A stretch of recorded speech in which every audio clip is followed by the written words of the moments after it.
Voilà, nous sommes de retour dans cette émission. C'est Matin Bonheur que vous suivez chez vous à la maison et partout dans le monde, parce que la RTI 1 aussi est suivie partout dans le monde via Internet aussi. Chef Oro, bonjour. Bonjour Angeval.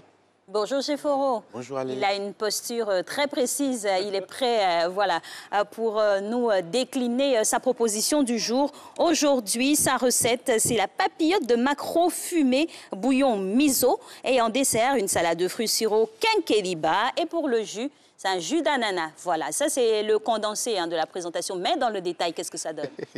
Dans le détail, nous avons une papillote de maquereau, un bouillon miso. Voilà, la papillote de maquereau, c'est le poisson maquereau qu'on connaît. Voilà. Poisson huileux, là. Poisson huileux, là. Voilà, Qui sera APF, voilà. Qui sera émietté. Et on va l'envelopper dans une couche de galette de riz. Voilà. Et on va cuire à la vapeur. Voilà. Maintenant, le bouillon miso, c'est une soupe japonaise qui a 3 principaux éléments. Voilà. On a le dashi, qui est le bouillon de poisson. Nous avons les nouilles de riz et puis la sauce soja. Donc, c'est le mélange de ces 3 ingrédients qui donne le bouillon miso. Déjà, il y a du riz, moi, je suis content. Donc. Maintenant, on va parsemer de tout du fromage parmesan pour avoir un bon équilibre au niveau des différents goûts. Waouh, dis donc, c'est un bel, vraiment, un beau mélange avec cette belle proposition. C'est ça. Et au niveau par rapport à ce que vous venez de dire, oui. Concrètement, comment ça se passe? Pour plus de détails, il y a des gens à la maison qui ont peut-être envie de reprendre. D'accord, c'est tellement simple. Pour 200 grammes de maquereau fumé, on aura besoin de 4 galettes de riz. Et on émiette le maquereau, on trempe les galettes de riz dans de l'eau tiède pour qu'elles se ramollissent légèrement. Et on garnit le tout. Et après avoir fini de garnir, on les met dans un couscoussier pour cuire à la vapeur. Voilà, pour cuire à la vapeur. Après 20 minutes de cuisson, on retire, on laisse refroidir. Et on fait le bouillon. Et le bouillon, comme je le disais tantôt, c'est un mélange de 3 ingrédients. Le dashi, la sauce soja et puis les nouilles de riz. Et quand on finit de faire ce bouillon, le bouillon il est très chaud et on le renverse sur les papillotes de maquereau qu'on a obtenues. Justement, avec cette température-là, c'est ce qui va cuire le poisson. Ou bien en amont, on a déjà le poisson tel que nous, on le connaît, là, fumé, prêt à être consommé. Ou bien c'est le poisson maquereau qui est vraiment frais? Non, c'est le poisson maquereau qui est déjà fumé. D'accord. Voilà, il est déjà fumé. On l'utilise pour sa saveur, pour parfumer légèrement le bouillon. Voilà, sinon on ne prend pas de maquereau frais. On peut utiliser aussi le maquereau frais, mais pour avoir plus de saveur, on prend déjà le maquereau qui est fumé. Voilà. Alors, quand vous parlez de galettes de riz, pour plus de précision, c'est du riz déjà fait. On fait des petites formes. Voilà, comment ça se passe? Les galettes de riz se trouvent en grande surface. Voilà, c'est en général c'est transparent. On les utilise pour faire des nems. Pour ceux qui connaissent des nems, ce sont les mêmes galettes. Voilà, qu'on trempe légèrement pour les ramollir.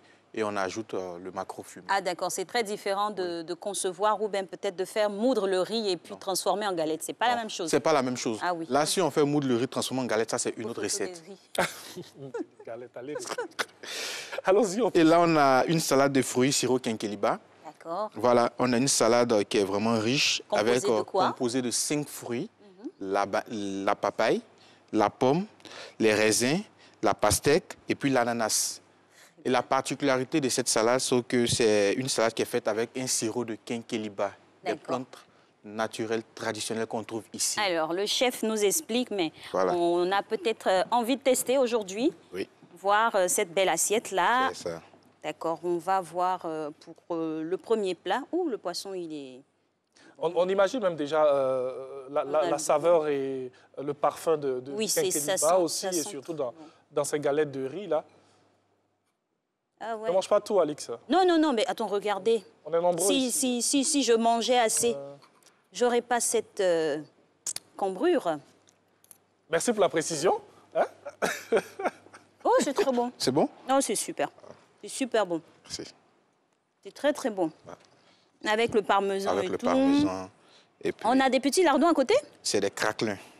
C'est quoi? C'est différent. Les craquelins du porc, c'est pas réellement la poitrine, c'est la partie où il y a plus de graisse, pas la poitrine, qu'on va sécher pour donner un goût croustillant à notre présentation et à notre plat. Parce qu'on a plusieurs textures qui sont molles, du coup, pour agrémenter le tout. on donne une texture un peu croustillante. On sent que c'est vraiment bio ce que vous nous proposez. Ah non, franchement, c'est très bon. Ah oui, c'est vrai qu'on l'explique là comme ça en détail, mais au goût, au palais, franchement, tout y est. Un beau mélange avec de beaux ingrédients qu'on trouve aussi facilement. Justement. Donc on peut reproduire sans souci. Sans souci, on peut le reproduire. Vraiment. Je souhaiterais que vous goûtiez cette salade, elle est vraiment parfaite. On va la goûter rapidement et puis comme on a tendance à le dire. Voilà, avec le sirop. Ah oui, je sens bien le sirop. Le quinqueliba, c'est ça. Effectivement. Merci. Merci. Bravo. Merci. Hein? En tout cas, merci pour ces beaux petits. C'est moi qui vous remercie. On aura l'occasion de bien déguster et tout. Faites attention hein, si vous gardez ces plats-là. Bonadi, vous avez la responsabilité de garder tout ça pour Monsieur Angeval. Et on se dit à vendredi, chef, vendredi. pour notre petite